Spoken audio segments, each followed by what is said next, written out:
Salut les lapins, donc aujourd'hui nous sommes sur le salon Made in Asia, nous allons faire une petite émission, une petite rétrospective de la journée du samedi complète. On va aller voir un petit peu tous les stands, les exposants, on ira voir Nintendo, Bandai Namco et un petit peu deux trois amis qui traînent par-ci par-là et on va essayer de voir un petit peu toutes les activités possibles, on va essayer aussi de vous faire des interviews de guests et tout ça en résumé et puis on vous séparera chaque vidéo à chaque fois. Et on va aussi essayer de faire quelques petites activités accompagnées de deux guests de Level Up qui nous suivent et la personne qui est aussi derrière l'appareil pour m'accompagner justement toute cette journée. Donc on se retrouve tout de suite pour une activité ou quoi que ce soit, on verra bien. Donc, sur ce, à tout de suite les lapins.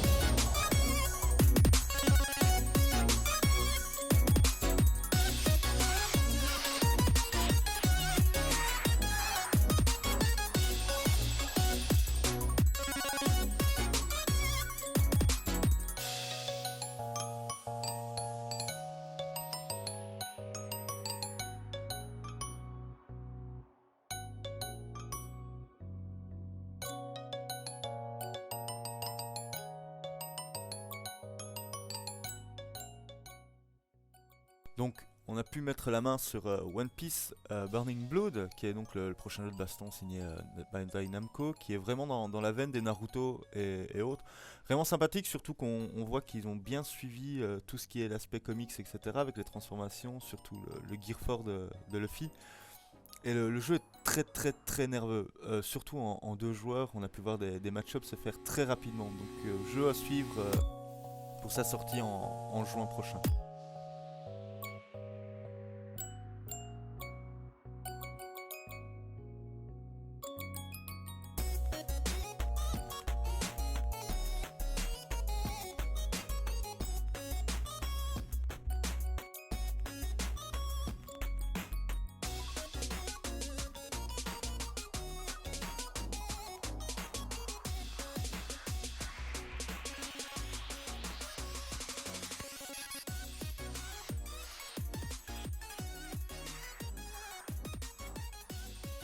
Salut Mea, comment tu prononces Mea. Donc tu peux te présenter vite fait, histoire que pour ceux qui ne te connaissent pas encore. Alors je m'appelle Mea, je fais une vidéo une émission qui s'appelle L'Antre du Mea sur YouTube. Je suis youtubeur donc. On peut dire vidéaste, mais je peux dire youtubeur, je suis sur YouTube donc ça marche. Je fais des vidéos qui parlent de cinéma et de jeux vidéo et moi ce qui m'intéresse le plus c'est pas le film ou le jeu vidéo en lui-même, c'est ce qu'il y a autour, c'est l'humain en général. Et du coup j'aime bien de chercher en plus des relations entre les films ou les jeux vidéo, c'est ça que j'essaye de donner. J'essaye de partager un peu des trucs que j'apprends et que ça me fait plaisir et du coup j'essaye de montrer ça. Et au niveau des informations que tu vas chercher pour tes chroniques et pour l'Antre du Mea entre autres, tu vas chercher tout ça où? Parce que tu as quand même pas mal d'informations qui sont très pointilleuses. C'est des recherches classiques, tu peux chercher dans les biographies, dans les bibliothèques. Sur internet, tu as énormément d'interviews, de choses comme ça. Après, le problème, c'est qu'il faut réussir à faire aussi la part du vrai ou du faux. Et parce que tous les trucs officiels, genre Wikipédia, en fait, il faut techniquement pas suivre parce que c'est des trucs officiels, donc ils sont regardés en plus par des personnes. Mais ça donne une bonne source ensuite pour voir où c'est que tu peux commencer à chercher des interviews, des choses comme ça. Et voilà, ça, des bouquins, des films, commentaires audio, enfin tout ce que tu peux choper comme doc. C'est ce qui est. Par contre, j'ai le problème j'en chope beaucoup trop, du coup, après j'ai trop de choses à dire et après. Des émissions en trop de parties. Ouais, j'arrive pas à me restreindre, je ne suis pas doué pour ça. Bah, peut-être que, ma foi, c'est pas un mal parce qu'on attend forcément l'épisode suivant pour en savoir plus. Donc pour moi, c'est pas une mauvaise chose, que du contraire, c'est ce qui a peut-être créé aussi un peu ton succès. Bah, peut-être, je ne saurais pas dire parce que je n'y connais rien en fait en matière d'internet ou quoi que ce soit. Moi, je fais juste mes vidéos et après tout le côté pour savoir si ça plaît ou pas, ça me plaît à moi. C'est tout ce que je veux, moi. C'est le principal. Voilà. Et non, en fait, je me dis, le problème c'est ça, c'est qu'on s'était amusé à chercher genre les anecdotes sur Retour au futur, on aurait tapé 10 anecdotes sur Retour au futur. Et en fait, tu remarques que c'est toujours les mêmes anecdotes, tout le temps. Et du coup, on s'est dit, mais non, il y a beaucoup trop de choses à dire à côté. Et du coup, voilà, c'est ça que j'essaye de. Je me dis, si je parle d'un sujet, je pourrais plus jamais y revenir techniquement, en fait, si, mais je me dis, voilà, donc j'essaye de voir un truc complet et surtout de différencier des trucs racoleurs avec toujours les mêmes anecdotes, quoi que ce soit. Hey, vous saviez qu'Eric Stoltz était dans Retour vers le futur? Oui, on le sait depuis 1985, c'est dans toutes les biographies, c'est dans tous les trucs, dans toutes les vidéos, donc il n'y a pas que ça. Et je voulais te demander, est-ce que tu as des projets futurs que l'entre du MEA, des envies que tu as réellement envie de mettre en place? J'ai toujours des projets d'émission, mais le problème c'est ça, tu vois, le Retour vers le futur par exemple, c'est un truc que j'avais prévu de faire il y a 2 ans. Donc voilà, donc j'ai des projets, mais c'est toujours d'une histoire de 2 ans. Là je suis sur Gamecult en ce moment, Ouais. je reprends le 24 FPS, donc du coup ça prend aussi du temps. Après je fais pas le montage, donc ça me permet de libérer pas mal de temps, surtout qu'en plus c'est pareil, j'ai tendance à digresser pas mal. Et donc en projet, non, là je fais un peu au jour le jour. Mais j'ai plein de trucs, j'ai plein d'idées d'émissions à faire, quoi que ce soit, mais faut que j'ai le temps et je suis beaucoup pris par l'antre aussi. Et là je vais avoir des chroniques de films un peu plus courtes, parce que chaque vidéo qu'ils font, enfin là l'antre elle faisait une demi-heure, donc ça fait un mois que j'étais dessus, et là j'ai envie de prendre des trucs un peu plus pour me libérer un peu, pour avoir des, enfin voilà. Donc non, des projets j'en ai toujours, mais je sais pas si ça se concrétisera ou quoi que ce soit. Par exemple, j'ai une chronique nostalgique sur Arsène Lupin que j'ai écrit depuis 2 ans, que je n'ai toujours pas tourné, et donc voilà. Donc ça fait quand même pas mal de projets qui sont en cours ou en attente. C'est ça. Donc ouais, ça fait quand même beaucoup. Et qu'est-ce que je veux dire aussi? Oui, bah là on est en Belgique. C'est ta première fois en Belgique ou pas? Non, parce que j'avais de la famille en Hollande, donc du coup on passait pas mal de fois, et on passait toujours des week-ends ou quoi que ce soit en Belgique. J'ai des amis aussi qui sont bon, maintenant qu'ils ont déménagé sur Paris, mais qui étaient sur Bruxelles avant, et donc voilà. Donc non, ça doit être là. Alors, ouais, la 15e, 20e fois à mon avis. Oui, hein. donc Ouais, déjà ouais, un bon habitué. c'est ça. Et comparé au public français, le public belge que tu rencontres aujourd'hui, il y a une différence? Est-ce qu'il y a, J'ai pas l'impression, non. Après, moi, je vais pas faire les conventions sur Paris, donc peut-être que le public parisien est différent. Mais de tout ce que j'ai pu faire, que ce soit là, c'était la semaine dernière, on était à Épinal, qui est pas vraiment pas dans le nord, qui est dans l'est ou quoi que ce soit, et Ouais. c'est toujours à peu près le même public, toujours chaleureux, quoi que ce soit, donc j'ai pas trop de différence en fait, non, c'est toujours un plaisir. Après, en même temps, je suis connu que des gens qui connaissent, Oui. donc Ben, et encore, je trouve que tu commences à être de plus en plus connu d'un public qui, moi, je me souviens qu'au début, quand je suivais, il n'y avait pas beaucoup de monde qui suivait aussi. Et maintenant, ça a complètement explosé comparé à l'époque où tu as commencé. Quoi. En fait, je me suis moins focalisé parce que au début, je me focalisais surtout sur le jeu vidéo donc déjà parce que c'est toujours quelque chose qui me plaisait, aussi pour des questions de droit, parce que je me disais que si je parle de film, peut-être que je pourrais pas. Et j'avais commencé un peu à me lâcher au niveau même au niveau de l'historique, j'avais commencé à me lâcher un peu plus, parce que moi, je me disais. Ça me plaît à moi, mais est-ce que ça plaira à des gens, ou est-ce qu'il y a des gens qui vont pas se plaindre en disant ouais, il y a trop d'historique, je veux qu'ils parlent de jeux vidéo ou quoi que ce soit. Sur Michael Jackson, en fait, c'est là où je me suis dit allez, on va y aller complètement. Genre McDonald's, tu vois, je me suis dit aussi on va y aller complètement. Jeux vidéo, c'est vraiment une toute petite partie ou quoi que ce soit. Je suis en train de perdre ta question. C'était voilà, bon bref, en tout cas C'est pas grave. Non mais voilà. Mais j'ai commencé donc à plus me faire plaisir et à parler d'autres choses. Ouais. Et du coup voilà, je retrouve la question. Et du coup j'ai commencé à me faire plus de chroniques cinéma ou quoi que ce soit, et ça a attiré un nouveau public. Donc c'est marrant parce que t'as 2 publics maintenant, t'as le public jeux vidéo et le public cinéma qui sont.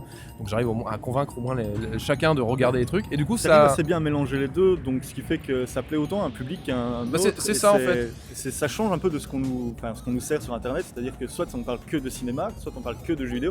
Et le mélange des deux, je trouve que c'est quelque chose qui est justement pas nouveau, mais qui manque un peu quoi. Bah voilà, c'est peut-être pour ça aussi que du coup ça attire des gens, parce que peut-être que je suis un des seuls, je connais pas, enfin pas trop de. Je connais pas non plus beaucoup. Mais voilà, peut-être que je suis, qu'on est assez rare à peut-être faire ça, à mélanger les deux vraiment. Bah, il y avait Karim qui le faisait très bien, mais c'était pour jeuxvideo.com.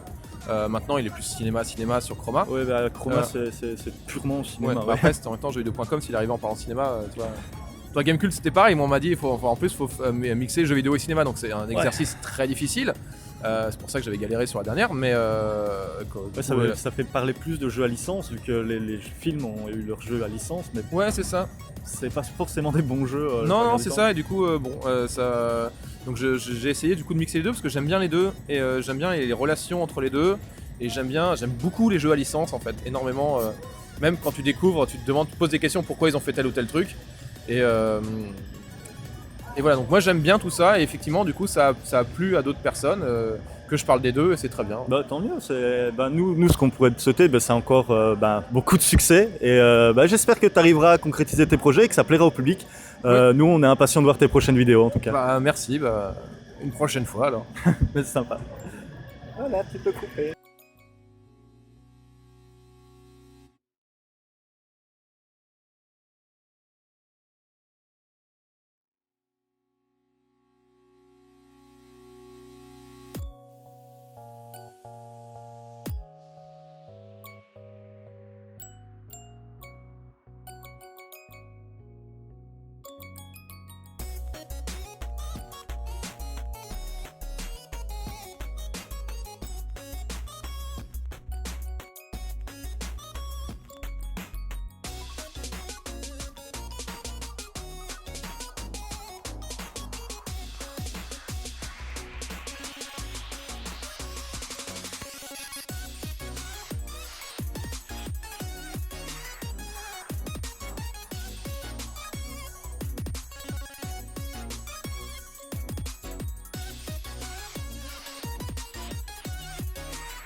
Est-ce que tu peux te présenter rapidement? D'accord. Moi je suis Souillon, je suis le larbin de Maliki, son dessinateur, son scénariste, son homme à tout faire. Et Maliki c'est donc une bande dessinée. Et tu as commencé directement avec Maliki ou tu as eu d'abord d'autres projets avant ça? Non, j'ai d'abord. Enfin, Maliki à l'origine c'est un blog BD. Moi j'avais complètement abandonné le dessin en fait avant de m'y remettre en faisant un petit blog sans prétention. Et puis au bout d'un moment, le blog sans prétention a pris un peu plus de place dans ma vie, j'ai passé de plus en plus de temps et puis je l'ai fait de plus en plus sérieusement. Jusqu'à ce que ça soit finalement repéré par un éditeur en Kama qui me propose de faire des volumes reliés en fait, en papier. Et réellement, au niveau de quand tu as rejoint Kama, etc., les rythmes de parution, ça allait? Tu n'avais pas de grosses contraintes ou vraiment c'était vachement moins libre qu'un blog là tu prends réellement ton temps? En fait, les contraintes, c'est moi qui me les mettais. C'était je sortais un strip tous les mardis, obligatoire, qu'il pleuve, vente, neige, que je sois malade, n'importe quoi. Et que le strip soit en ligne le mardi matin. Ouais. Donc, généralement, c'était nuit blanche le lundi pour finir à temps. Et comment dire? Là, tu as sorti plusieurs tomes depuis de Maliki. Il y a Fucktopia qui est arrivé. Ouais. Et maintenant, tu attaques des romans. Oui, ouais. En fait, c'était pas vraiment prévu au programme, mais c'est un truc que j'avais envie de faire depuis un moment. Enfin, en tout cas, de m'y essayer. Et puis, Bayard était intéressé par Maliki, il voulait le décliner en roman. Donc, j'ai sauté sur l'occasion, j'ai dit ok. Mais par contre, c'est moi qui l'écris. Et puis, c'est une histoire originale. On fait une autre timeline, autre chose. Et de quoi enrichir la BD principale. Donc, ouais, ça devient vraiment du cross-platform. Ouais, exactement. En fait, j'ai toujours eu un peu la même démarche qu'en Kama, c'est-à-dire que je préfère avoir un univers et puis l'enrichir de plein de petites briques plutôt que de faire plein de projets différents. Du coup, que ce soit Fucktopia ou que ce soit le roman, c'est toujours pour enrichir l'univers principal. Et je sais pas, tu n'as pas des projets d'animation ou quoi que ce soit pour l'univers de Maliki pour un futur ou quoi? D'un point de vue purement utopique, j'aimerais bien. Mais ça fait même un moment que c'est en projet, on avait fait un pilote avec Kama qui avait pas mal intéressé Frustrant. Mais honnêtement, le milieu de l'anime, c'est un milieu qui est très très difficile, qui me plaît moyennement. Et je me sens pas l'énergie en fait de me battre pendant des années pour que mon projet voit le jour, complètement vidé de sa substance par les chaînes, les décideurs, les diffuseurs et tout ça. Parce que tu as quand même une communauté qui est de plus en plus présente, en plus qui te suit de plus en plus. Ouais. Par exemple, le seul moyen, à mon avis, de faire la série telle que moi je l'ai en tête, ce serait de la faire en crowdfunding et puis de la faire produire moi, de la produire moi-même, mais c'est l'énergie que j'ai pas et que je préfère conserver pour faire plus d'autres projets que l'anime. Ça me ferait 2-3 ans de ma vie facile sans rien faire d'autre. Mais là, donc, je suppose que tu as déjà prévu des suites pour Maliki, etc. Là pour le long terme ou pas encore? Si, il y a pas mal de projets. Et après, j'ai aussi un projet complètement nouveau. Qui s'écarte complètement de... Là, pour le coup, qui est complètement déconnecté de Maliki, même si ça met en scène un personnage qu'on a vu apparaître une fois ou deux dans Maliki, qui s'appelle Mad. Ouais. Et donc ça, c'est un perso que les gens ont, depuis le début, adoré. Ah ouais, franchement. Et que j'ai bien envie, depuis des années aussi, d'exploiter et de faire vivre. J'ai jamais pris le temps, en fait. Et j'avais pas vraiment la vision de ce que je voulais en faire. Maintenant, c'est un peu plus clair. Donc ça serait un manga, format noir et blanc. Publié d'abord en ligne et ensuite en recueil. Non, ça c'est terrible. Donc ça voudrait dire qu'en gros le recueil c'est vraiment pour ceux qui ont suivi tout le blog, cette histoire. En fait, de plus en plus, j'ai envie de revenir au net. J'ai envie de revenir à un rapport direct avec les lecteurs, à pourquoi pas un financement aussi par les lecteurs, et sans passer forcément par un éditeur, un diffuseur, toute la lourdeur qu'il y a derrière. Finalement, un boulot que maintenant que j'ai travaillé avec Betty, qu'elle peut passer des journées à s'occuper de ça, c'est un boulot qu'on peut faire nous. Alors peut-être pas aussi bien, peut-être pas aussi pro, mais en tout cas on s'en rapproche. Mais moi on a complètement toute liberté. En fait c'est vraiment toute liberté que j'ai envie d'avoir. Et pour ça il n'y a que le net qui permet ça pour l'instant. Ouais. Même si pour l'instant, j'ai pas à me plaindre, que ce soit sur Maliki ou sur le roman, je suis assez libre. On m'a jamais censuré, j'ai jamais eu de grosses contraintes énormes. Eh ben, franchement, pour finir nous de notre côté, on peut vous souhaiter à vous deux que du bonheur, franchement, que ça continue très longtemps. Moi je suis un lecteur depuis quasiment la première heure de Maliki et j'ai partagé cette passion. Pour te donner un exemple, le plus jeune qui est là à côté de moi a repris le relais. Donc maintenant c'est lui qui m'apprend ce qui se passe dans tes nouvelles aventures et quand je peux je lui pique. Ça c'est marrant parce que j'ai de plus en plus des enfants qui viennent me voir en dédicace et qui me disent moi c'est mon père ou ma mère qui lisait et puis maintenant c'est moi. Ça fout un gros coup de vieux. À la récré on joue à Maliki et tout. Ouais, là c'est vrai que. Je fais ok. Mais en même temps c'est génial, c'est super agréable de voir que tu as construit un truc qui a marqué une tranche d'âge, une génération, et qu'après ça se perpétue. C'est la meilleure récompense en fait. Eh ben je veux dire merci à toi pour cette petite interview, c'était sympa. J'ai fait que perdre en tout cas, je suis une merde. Mais merci en tout cas. Merci à toi.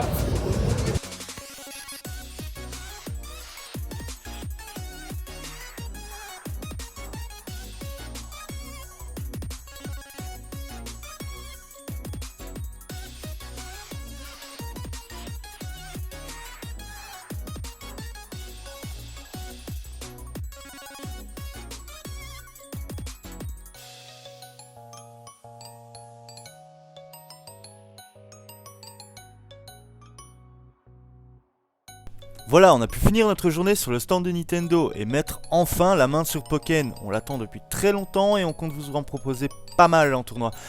Ce jeu est extrêmement complexe et surtout très addictif à prendre en main, surtout qu'on retrouve pas mal de Pokémon très connus de la série et qu'on a envie d'en voir plus.